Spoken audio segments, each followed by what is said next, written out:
Hey everyone, it's Bob McIntosh from Mass Hire Lowell Career Center.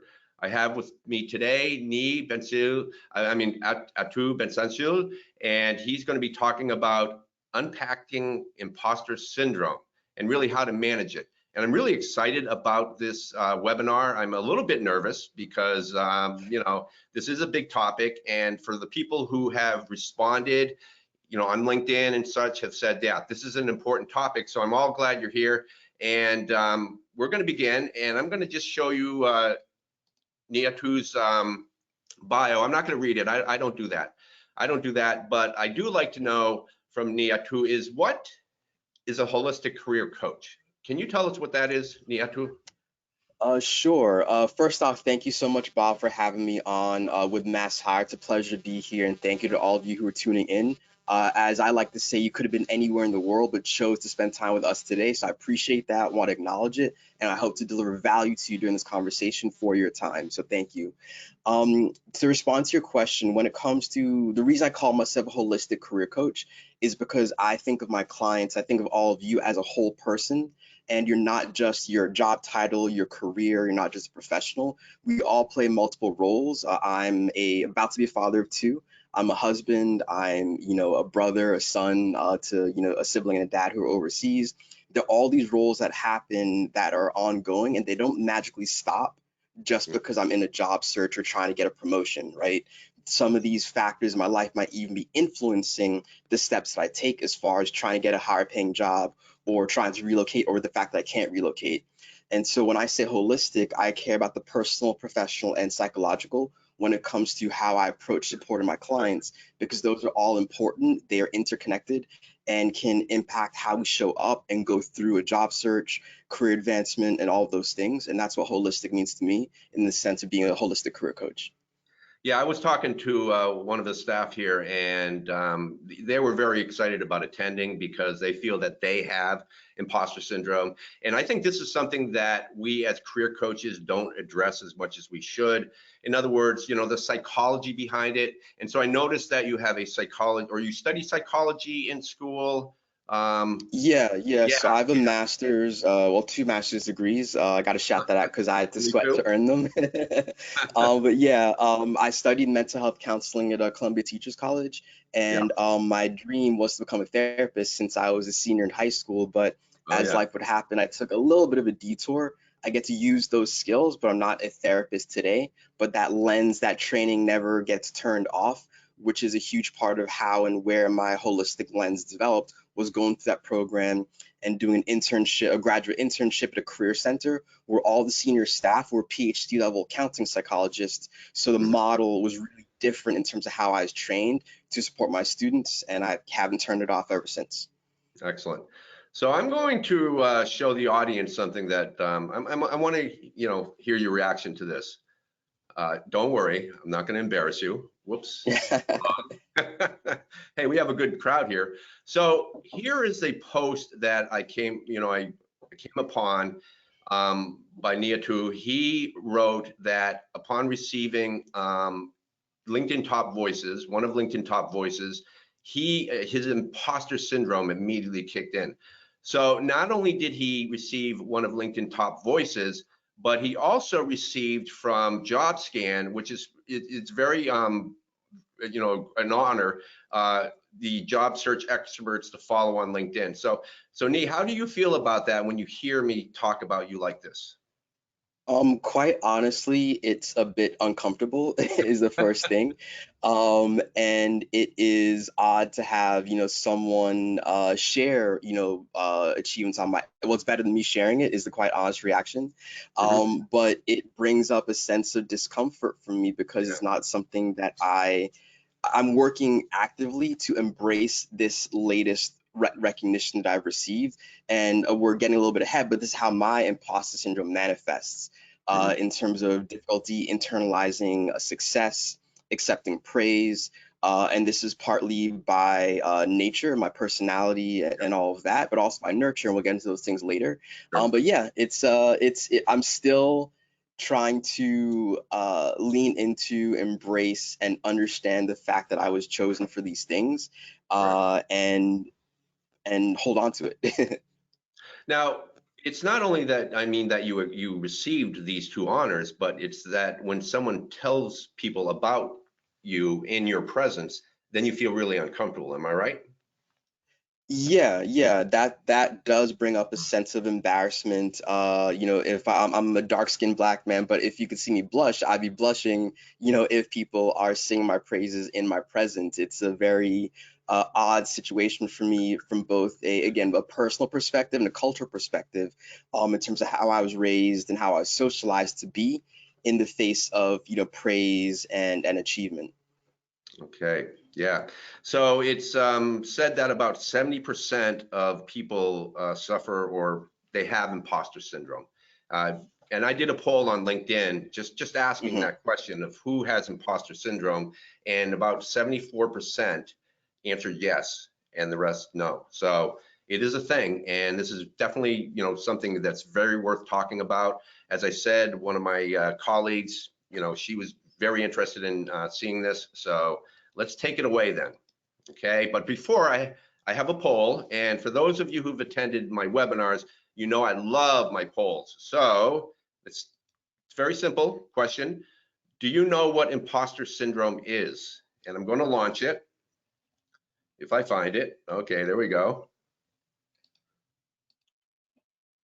And there it is. All right, it's starting to kick in. Absolutely. And Nia Yeah, I too, can remember. I'm going to show you the Mhm. results when Okay, it's concluded. okay, We're at awesome. about 90% who voted so far, and this is a really good number. Okay, great. Yeah, thank you everyone for participating. Yeah. All right. I don't want 10 to be more us seconds. talking at them the whole time. Yeah. I don't want to waste too much time on this because I want to hear Mhm. Nia too talk. So I'm going to show you the results. And yeah, so this is a great webinar for most people to attend because 46% say sort of, and 23% say no. And I got to say that I would be in the sort of category. Mhm. So this is going to be a good audience, Nia too. So let's move Okay. on. Whoops. Hate it All when right, this. great. Yeah, being the producer of a live event is not easy. So, everyone give Bob grace as he does this.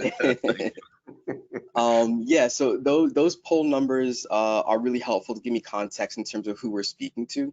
And it's just, I think, a recognition, the fact that we really need to emphasize being more psychologically minded within our society in general, so that people have more familiarity, more comfort in approaching and understanding these topics because they affect all of us. And so Mhm. going back to that 70% stat, I wanted to start before I define anything. I want to normalize imposter syndrome. So for Okay. all of you on this call today, as Bob shared earlier, about 70% of people experience imposter syndrome at some point in their lives. 70%, you're in a lot of company. So please don't feel alone. This is completely normal.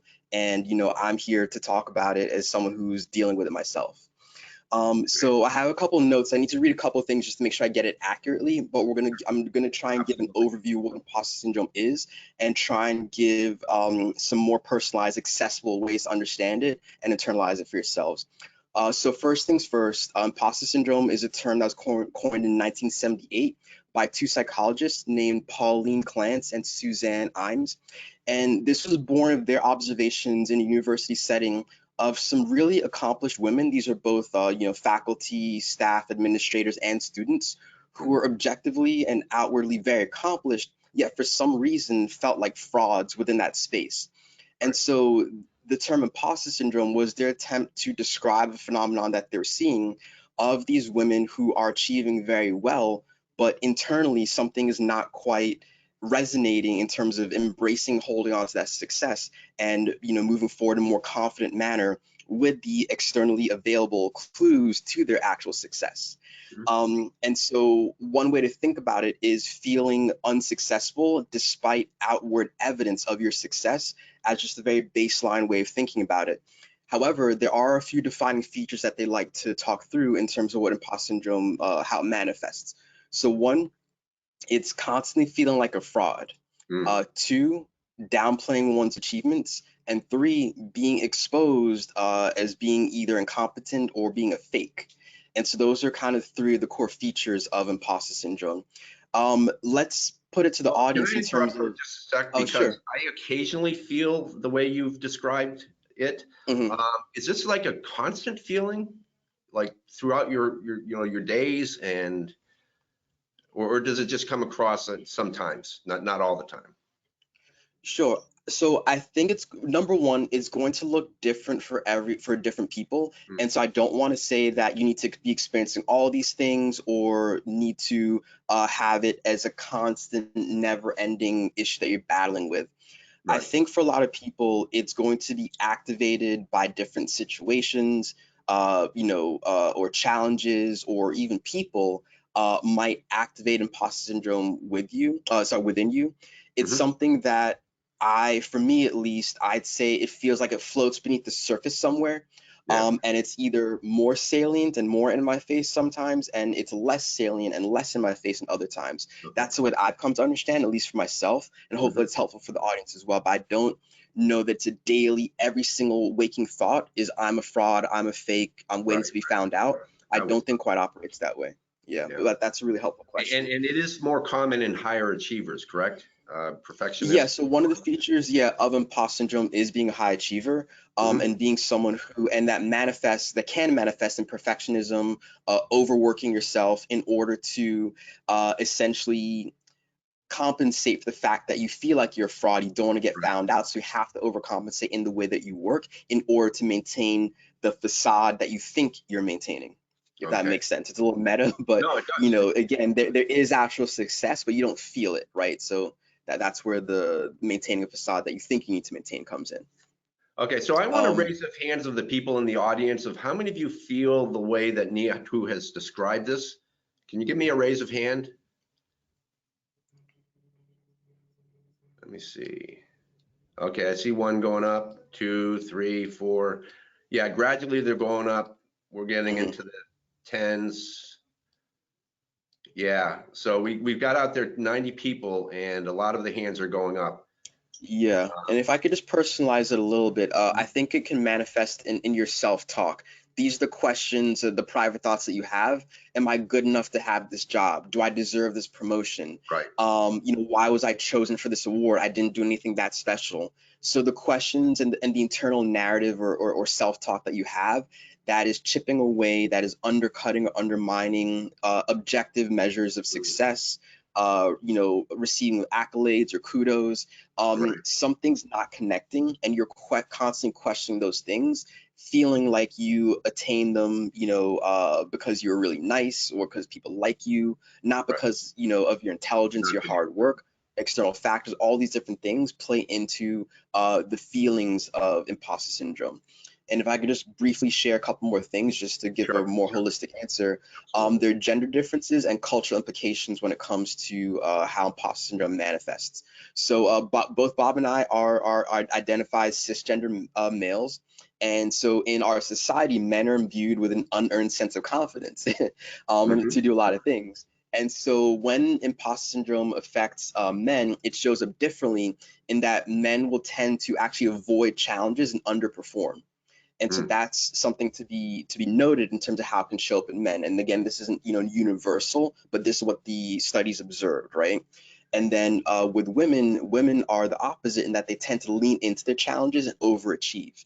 Cool. And so those are important gender differences to point out. Imposter syndrome does occur in similar rates in men and women. However, it Mhm. manifests differently in those two distinct ways in terms of how we approach challenge. Men also might surround themselves and compare themselves to like less successful peers in order to boost our very fragile egos and feel better about ourselves. So us men have some work to do in terms of not leaning to challenges when it comes to imposter syndrome.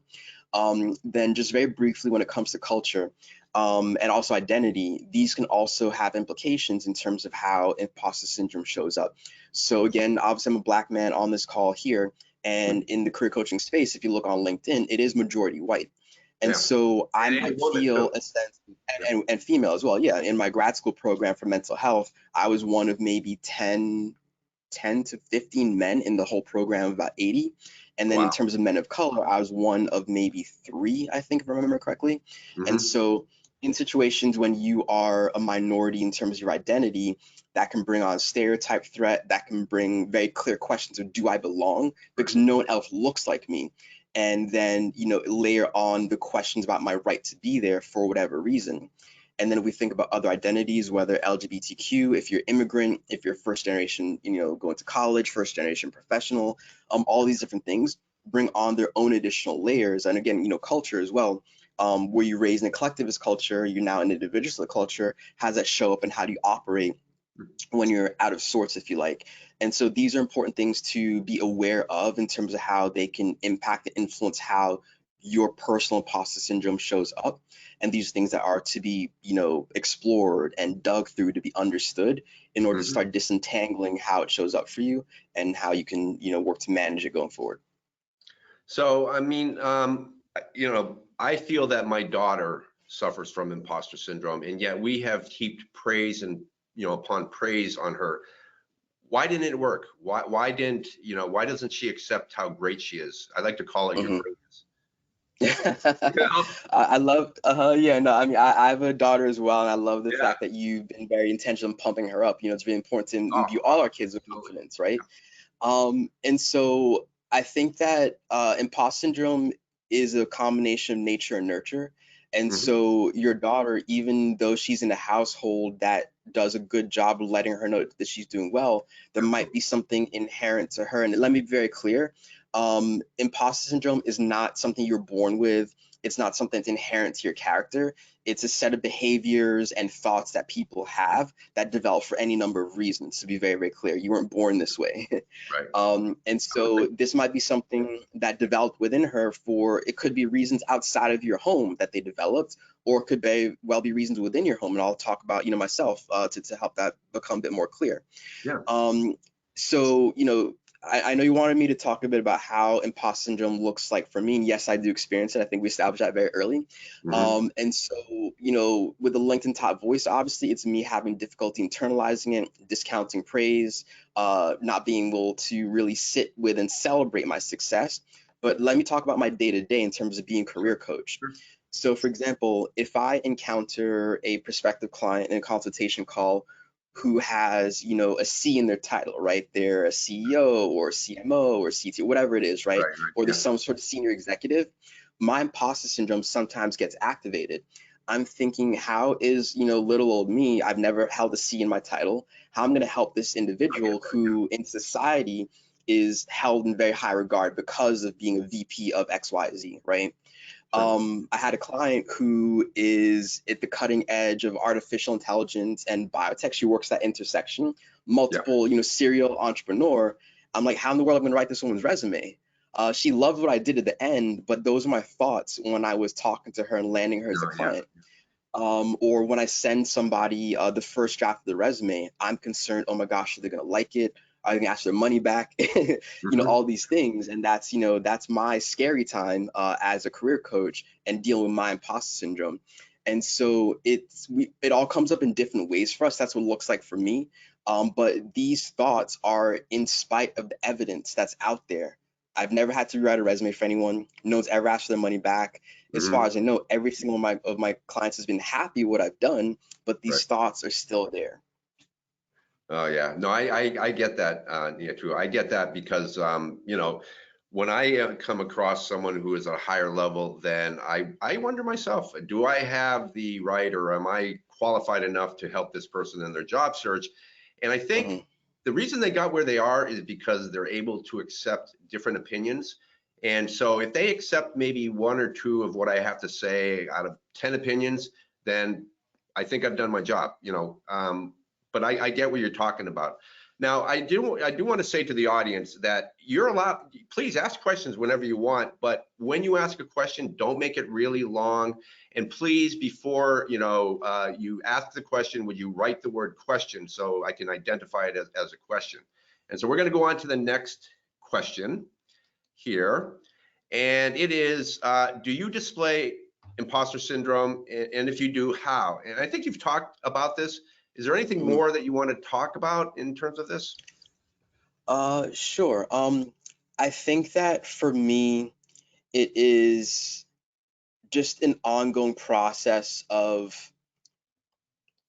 challenging these, let's call them automatic thoughts, right, that come up for me. And so another layer I guess I'll add is these automatic thoughts. As I shared with you, for me, they show up as, how can I help this person? Am I smart enough or talented enough to write this individual's resume? And these automatic thoughts are, again, not evidence based, and they are intrusive. But it's a matter of me learning how to bring them to awareness and recognize them in the moment. And Right. then, this is getting a little bit ahead, but challenging those thoughts with the truth and evidence of what my reality actually is. And so I think that it is about me just being able to sit with and understand more deeply and observe more as I go forward what that Yeah. looks like for me, because I'm at the in the early stage of exploring what imposter syndrome is for myself, in Mhm. order for me to continue to advance, and also to support my clients who are dealing with the same thing. So do you know where it came from? Do you know how you developed imposter syndrome?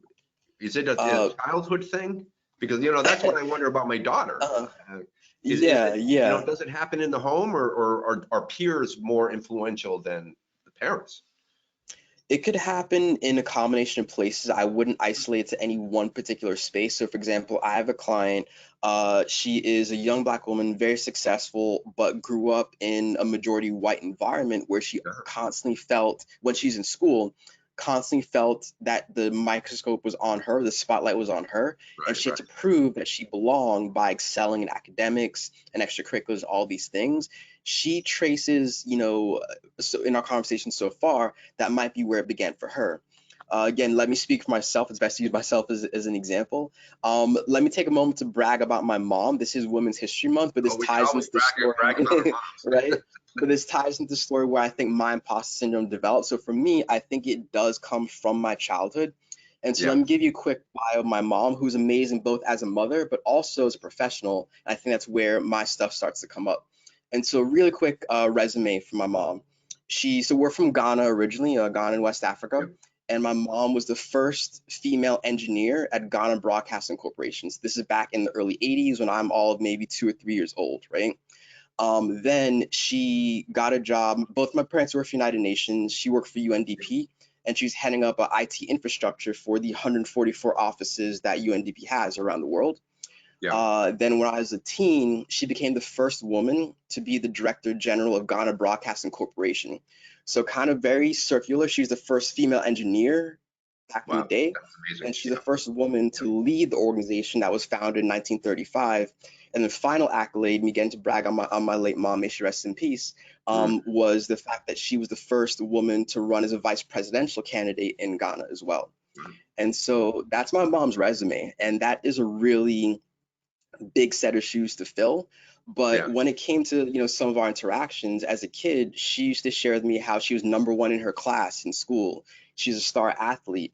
Oh, And I yeah. think her intention was to encourage me, but there were these really high expectations I had to meet within my household from both my parents.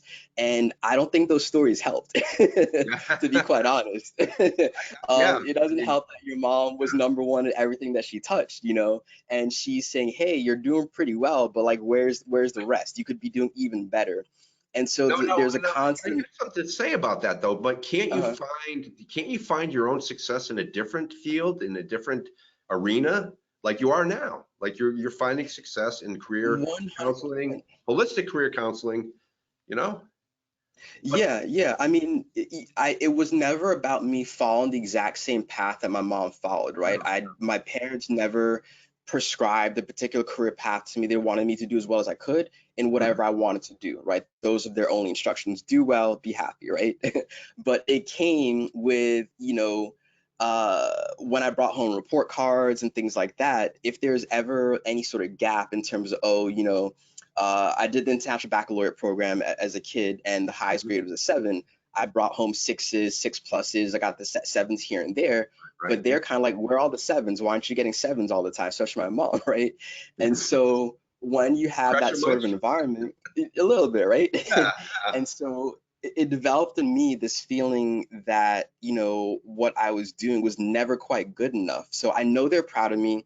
My parents unquestionably love me, Yeah. but there's always like I wasn't quite getting to where they thought I could be or what they wanted me to be and all of that.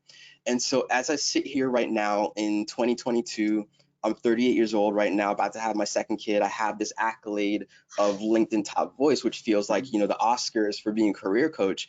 It's absolutely amazing, but I still feel like, have I reached, that level that my parents would want me to reach? Am I really doing that well?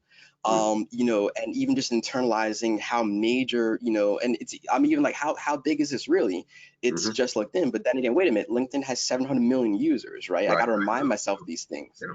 And so, so just trying to be as forthright as possible on this call, that's what I'm working through. That's what I'm realizing. And so again, amazing parents. My mom is dope. She's was Yeah. freaking amazing.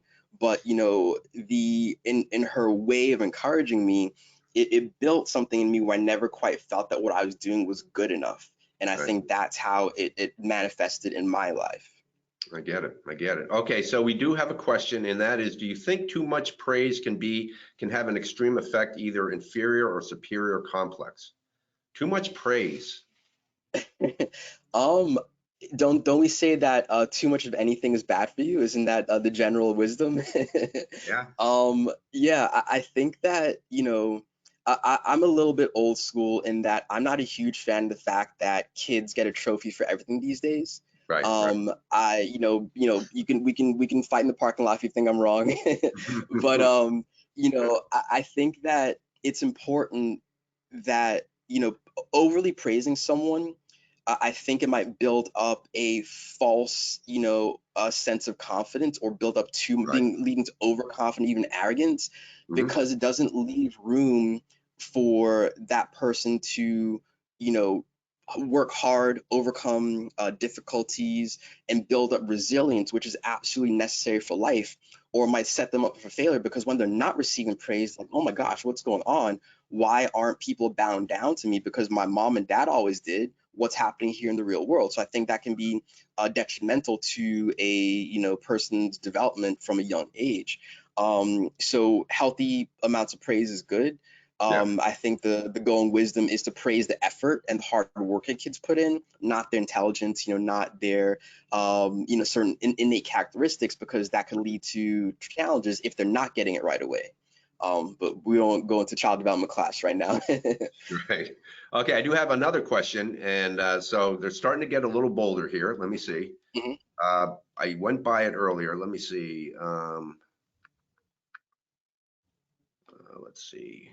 Um, is imposter syndrome more common in communities of color living in predominantly white spaces?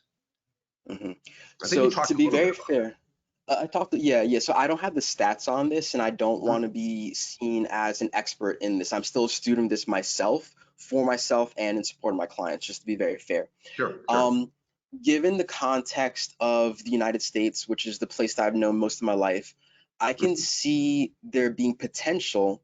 I don't want to say that it's for sure. I can see there being potential of individuals coming from communities of color experiencing it more for a few reasons. I go back to the conversation about intersectionality. So let's say you are a Black woman who Mhm. finds herself in a corporate space. Those are two identities that you hold that pose their challenges on their own within how society treats you. But Right, together, that's another layer, right? I have male privilege, so I am Black, but there's male privilege that helps me in certain cases that a Black woman or Latina right, woman does not have access to, right? And so the issues of stereotype threat, microaggressions, sexism, yeah, obviously misogyny, these things get layered on depending on what identities you have. Let's throw immigrant into the mix. Let's throw your first generation, first in your family to go to college, first to mhm, get a graduate degree. Now you're, a director of marketing somewhere, and you have all these identities that have been marginalized and receive these messages that you don't belong here. And so to carry that coming in, I think it's a recipe to have to be more susceptible to experiencing imposter syndrome than, let's say, Bob, you're a white man, and in the society you are at the top of the pile. And so those challenges are not things you have to carry into that setting. And it's not to say that you won't experience it, but you don't have additional layers piled on top that might contribute to how that manifests within you. And so that's how I, from my non-scientific student of the syndrome would answer that question. Sounds accurate.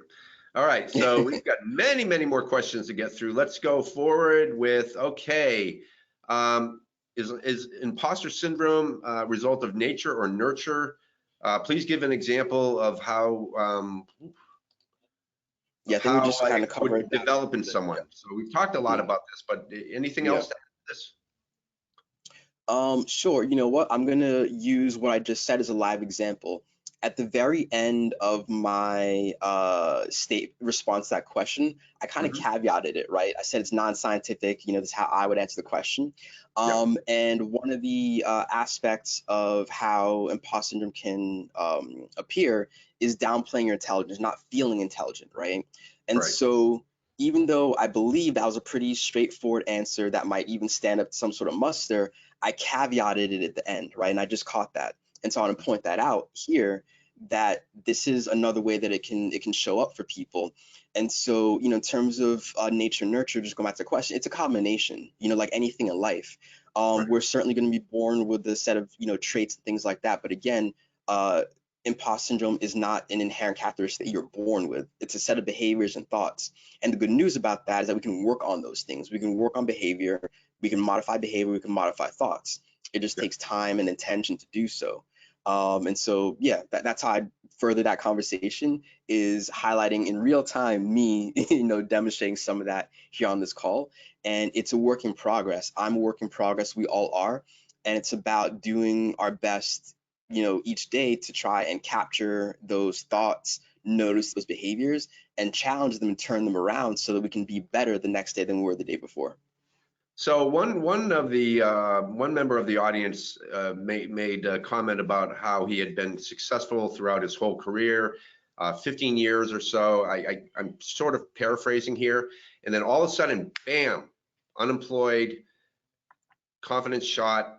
Is something like that enough to really create or yeah, is it something to give someone imposter syndrome? Just Hmm. one event like that? That's an interesting framing because I pay a lot of attention to words, right? Yeah. It's my job, literally. But you framed it as can that give someone imposter syndrome? And so I'm almost thinking like, that you contract like a disease or a virus or something, right? Yeah.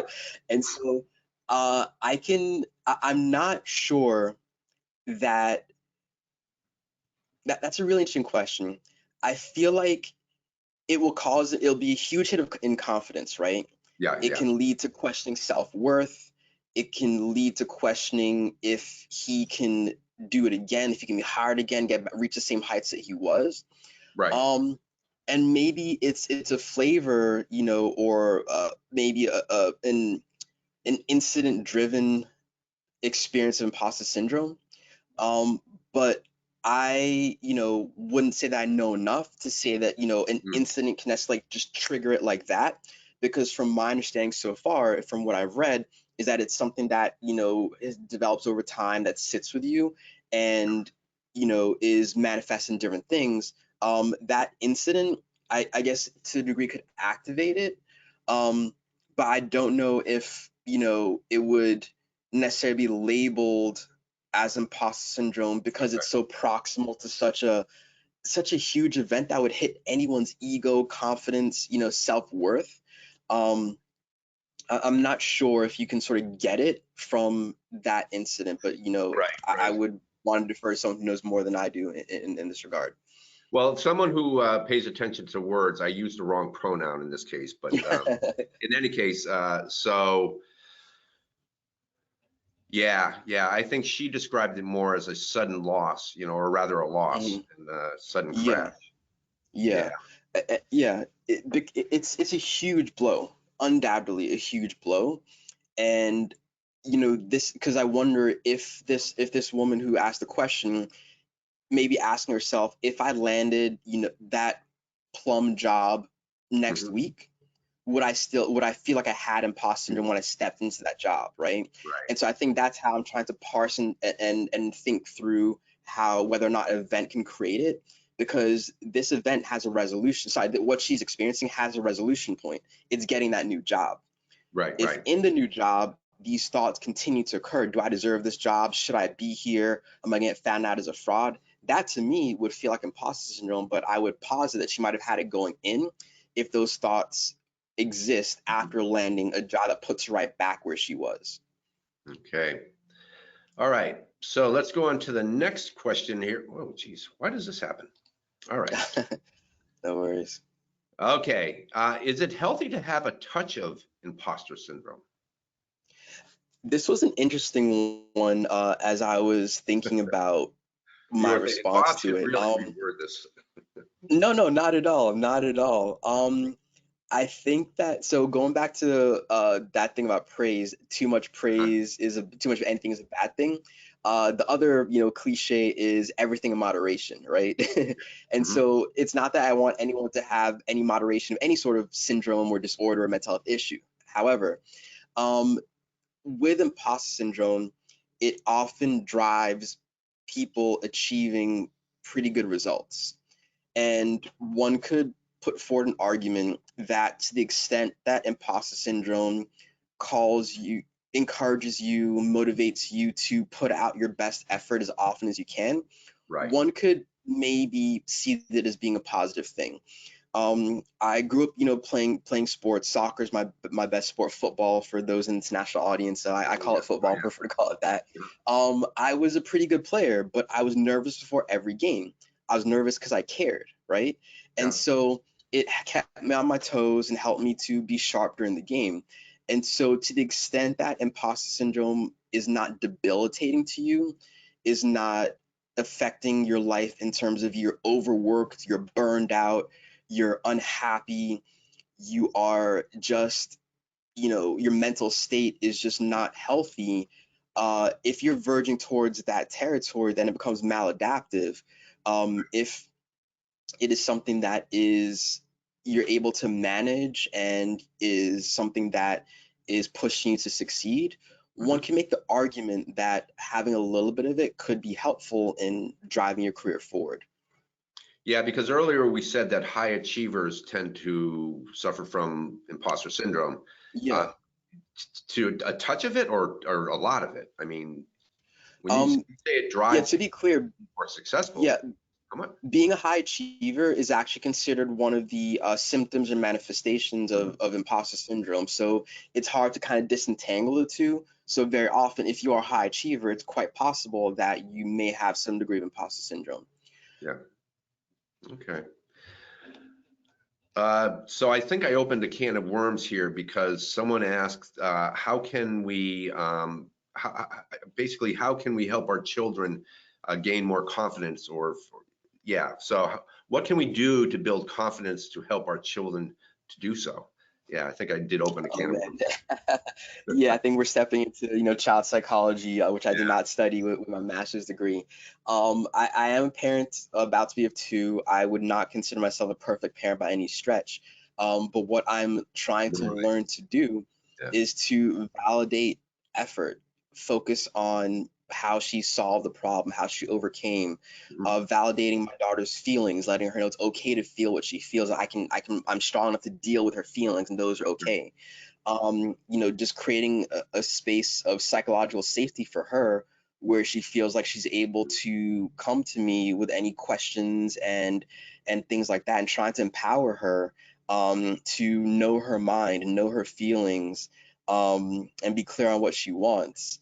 And these are things I'm trying to do. I'm not successful every day by any stretch, Right. Right. but I think any parent who asks a question about being a good parent is probably a pretty good parent, because you care.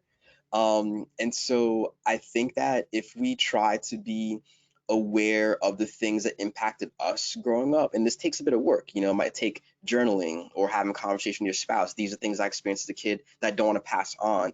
This is Sure. what my mom and dad did to me that I don't want to reproduce within our household for our children. And trying to bring these things to awareness, and then having a plan to do the opposite or to do things differently or to modify, take what worked well and reproduce that and try and change the things that you didn't think worked well. Um, we're we're all going to cause some sort of little issue in our kids. I don't think it's possible as a human who's imperfect from the jump to, not do something that, impacts your kids a little bit. Right. But if you're trying on a daily basis to do your best to send them out into the world to be productive members of society, I'm sure they're going to be fine. Okay. So now we're getting to the question that one person in the audience said, so how does this relate to the job search? So how does it affect the job search? For example, does it limit one's ability to promote themselves? Sure. I'd like to start by broadening that question just a little bit to Sure. include how we are when we're holding a job as well, and Hmm. then trace it out to the job search. And so I think within a job, imposter syndrome can look like avoiding high visibility projects or even stretch assignments. Sure. It can look like not advocating for yourself within the work setting, whether this is in a promotion conversation, a raise conversation, or even in a team meeting where you might disagree with what's being said. And so that intellectual dishonesty piece is not sharing your true opinion in a meeting. I It see. is going along the crowd, even if you think differently than what they're saying in that sort of setting.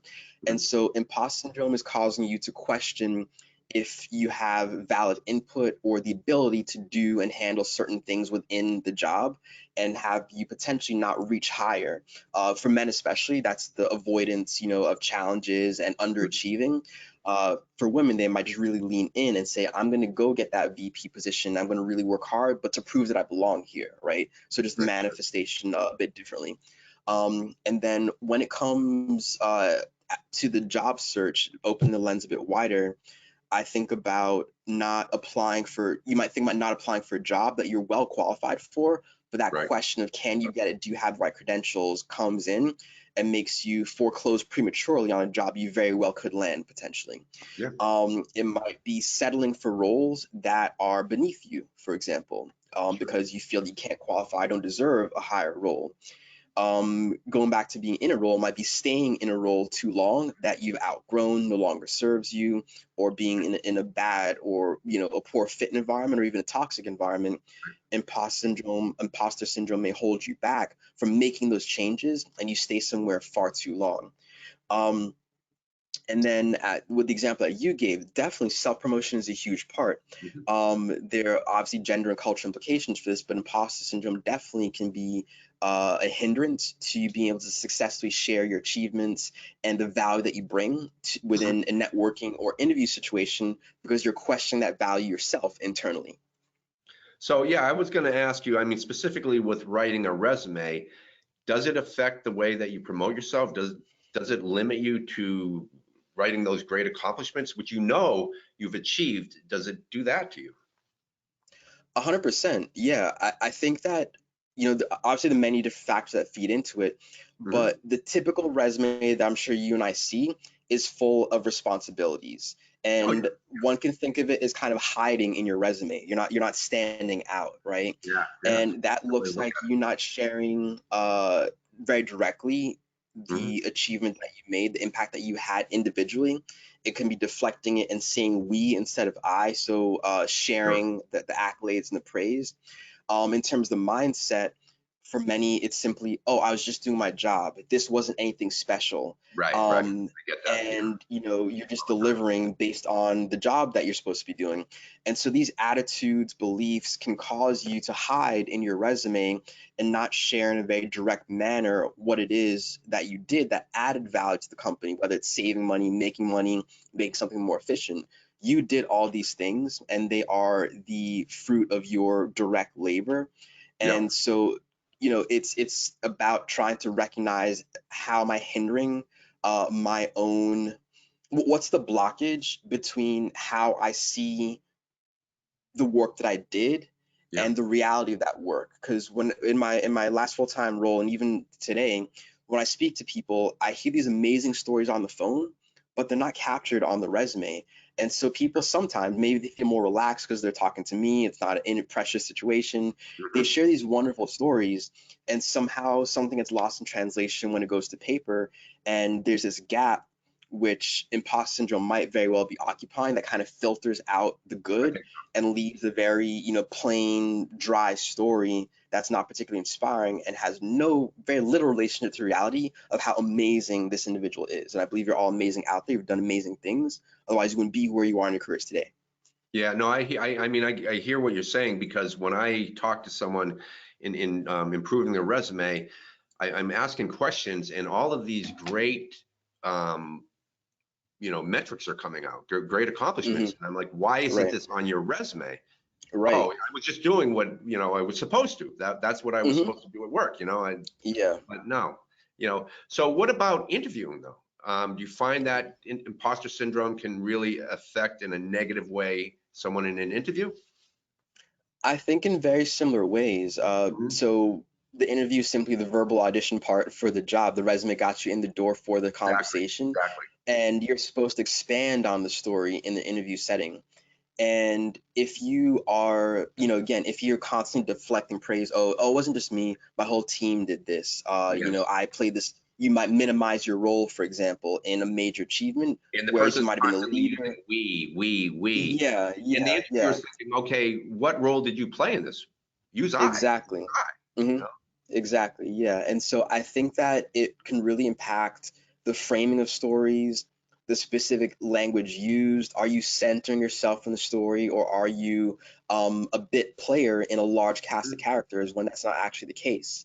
And so it's about remembering that the employer can't hire your whole team; they can only hire you. And so it becomes really important to be upfront and direct about what it is that you specifically did. This is not to say that I'm telling you to fudge data, make things up. Of course, if it was a team achievement, you can talk about it, but what role did you specifically play? Were you the leader of the team? Did you create the conditions that allow the team to be successful? Did you play a key role in the team and your piece of the puzzle contributed in a very significant way to the overall outcome?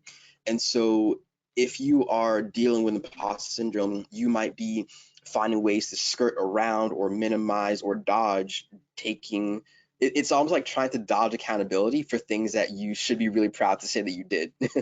And so that's where it can show up in interviews to your detriment, unfortunately, because the interview only knows what you're telling them, interviewer Yeah. only knows what you're telling them, and they will not be able to read through the lines because they weren't there with you to know, oh, she said we, but she really means I, or he said we, he really means I.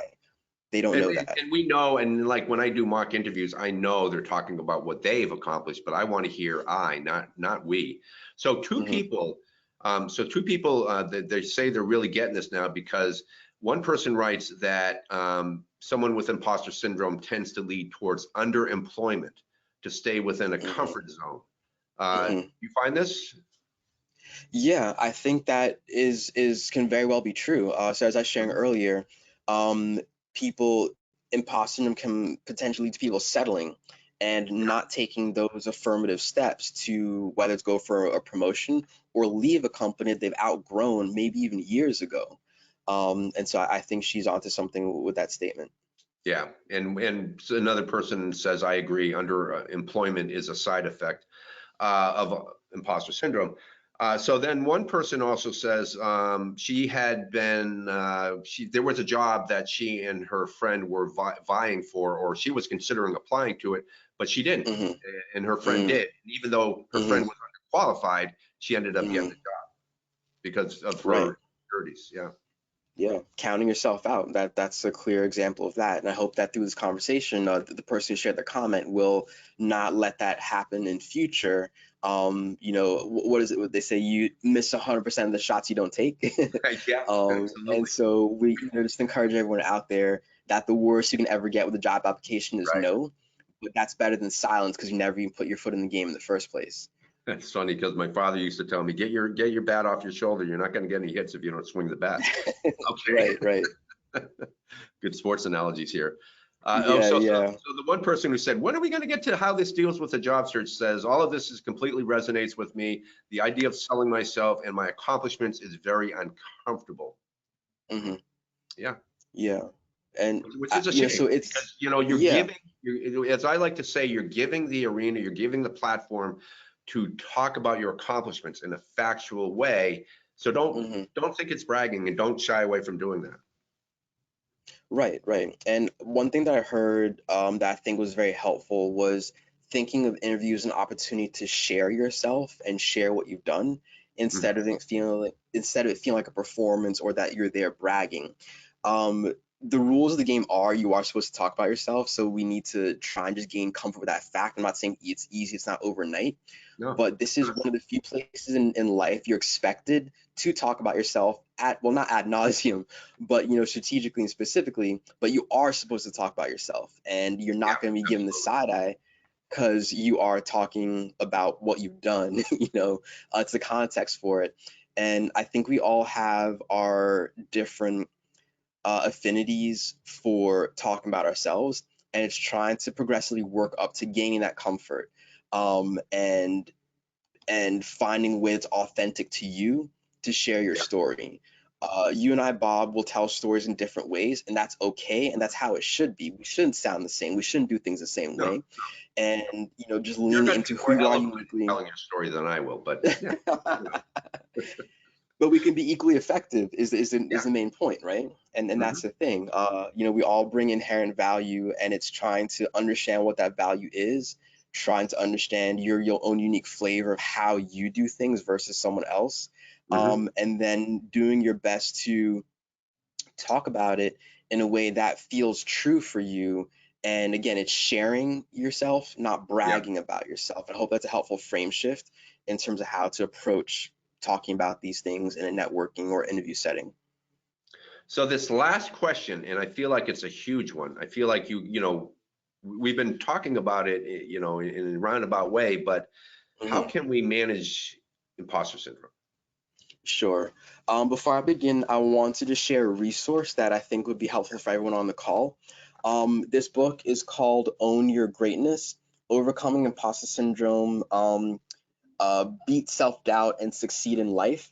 And a fun fact, this is written by my graduate school internship supervisor, Dr. Richard Orbe Austin, and his wife, Lisa Orbe Austin, who, if you guys spent any time on LinkedIn, may have seen their posts, and they got another book coming out. But this is a great resource because it not only explains what imposter syndrome is, but it also is a workbook to help you work through how imposter syndrome shows up for you and helps you to, disentangle the different moving parts and figure a way forward. Just a few highlights. So I'm going to share a bit of their model. This is, not mine. I Right. want to be very clear about that. Dr. Yeah. Lisa and Richard Orbe Austin came up with this, but there are sort of three big stages in their model. There's clarify, choose, and create. Mm. And the one that maybe all of us can start with is a clarify piece, right? We're not going to solve this thing overnight. And with clarifying, you're trying to figure out the origins of your imposter syndrome. If we don't know how something started, it's very hard to defeat it, right? Root cause analysis for all of you out there who are in that field that that does that. And so you're trying to figure out your family dynamics. Where did this come from? I shared my Mhm. family story. What's Yeah. your family story in terms of how it might have played a factor in your imposter syndrome today? What are some of the triggers for you for imposter syndrome? Is it when you are selected for a project? Is it when you're applying for jobs? Is it when you are, being given praise in front of the whole company? Mhm. What triggers your imposter syndrome? Identifying those so that you're clear on the situations and the tasks or even the people that bring this out in you. And your narrative. What are the stories you're telling yourself about yourself in terms of your abilities, your success, your capabilities, and all of that? And then start to do the work of transforming that narrative, which leans a little bit into narrative therapy. But the baseline is identify and understand where your imposter syndrome comes from and how it manifests is really the step one. And the second step, the choose step, is around figuring out your truths, and finding people you can share it with. So I hope on today's call, maybe some of you on the call know each other, or even if not, that's okay. You have friends and family and coworkers. Who can you talk about your imposter syndrome with? Because Right. as we shared at the Exactly. beginning, 70% of people experience this, so you're not alone. There's going to be someone in your phone contacts you can call right now who say, "Hey, I just attended this presentation on imposter syndrome. I think I have it. What about you?" And they're probably going to say yes. Hey, you're And supposed to say, I so just attended this great presentation on this imposter syndrome. amazing presentation, best in the world, Wait, right? wait, someone just wrote, just got the book on Amazon. Whoa. And I got to All say, right. I hate to interrupt you, but I told Niatud that he could not promote his own work, but so he's not going against our policy of promoting his own book. So good. I'm glad you bought the book. Okay, sorry about that. Awesome, very good. Yeah, no shameless plugs on Mass Hire, No, no. right? So with the second phase with choosing, it's identifying people you can share your imposter syndrome story and journey with, but Mhm. also identifying your strengths and your accomplishments. Sure. Having a sense of your record of achievement is one of the most powerful things you can have because it forces you to confront what it is that you've done. And so one of my favorite outcomes of helping to rewrite people's resumes, my clients feel more confident and excited to go out there because the story of what they've done is presented in a way they've never seen before. Hmm. And again, this isn't, I didn't make anything up. These are things my clients did. I just wrote it up in a better way than they felt that they were capable of doing, right? That's my talent. It's my zone of brilliance. And so you have to recognize what it is you've done. And then, as I was sharing earlier, your negative thoughts in the book they're referred to as automatic negative thoughts, Mm. ANTs, and which is an appropriate acronym because they're little, they're invasive, and they can be intrusive. And identifying what those are and trying to figure out how to challenge them. And finally, in the choose phase, self-care. As a holistic career coach, I really value and emphasize self-care. I would Good. encourage you in whatever way that looks like for you to really try to engage with it as much as possible. And so there's no one right way of self-care, but the one plug I will make is as someone who was trained as a therapist, I want to offer therapy to all of you. Not that I'm going to provide it, but it is an amazing tool. Mm. I've been It in is. therapy, every other week, for a while now. I've taken a break a little bit, recently, but I've been in therapy before, and I'm a Yep. huge advocate for it because it is a space that's all mine to talk about Right. whatever I want to talk about with no, interruptions and a trained professional who is there to help me figure out my stuff. That's Yep. all that it really is, and you No, don't have to be in I'm an crisis advocate in for therapy. therapy as well. Absolutely. I've been through Yeah. it myself. In fact, when I was out of work, and I say this during my Hmm. webinars, yeah, I went to therapy. The guy Hmm. didn't know much about the job search, but it allowed me to talk about, my feelings. So, Yeah, yeah. So please access this as a tool because it's going to impact your overall self-care, will impact how you show up in the job search and in all the parts of your life. Then finally is the create phase. This is experimenting with new roles. So you've done the work of identifying your triggers, identifying the origins of the triggers, your truths, your thoughts, your tribe to share this with, and now how can I modify things going forward? What are the new roles I want to try out? How do I want to behave differently? What safeguards and protections and countermeasures can I put in place for me to have success going forward in managing and hopefully extinguishing my imposter syndrome at some point down the line? okay. All right. We have one poll left, and I want to just conduct this poll before I thank you very much, Niatu, for this. And for those of you who participated, please do so again. And the question is, will you be able to manage imposter syndrome? After listening to Niatu talk about this.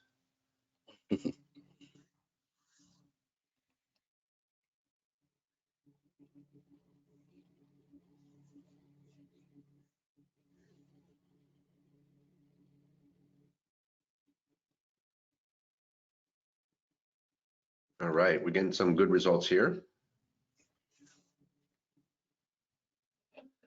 And I'm going to just close it now. So thank you for voting.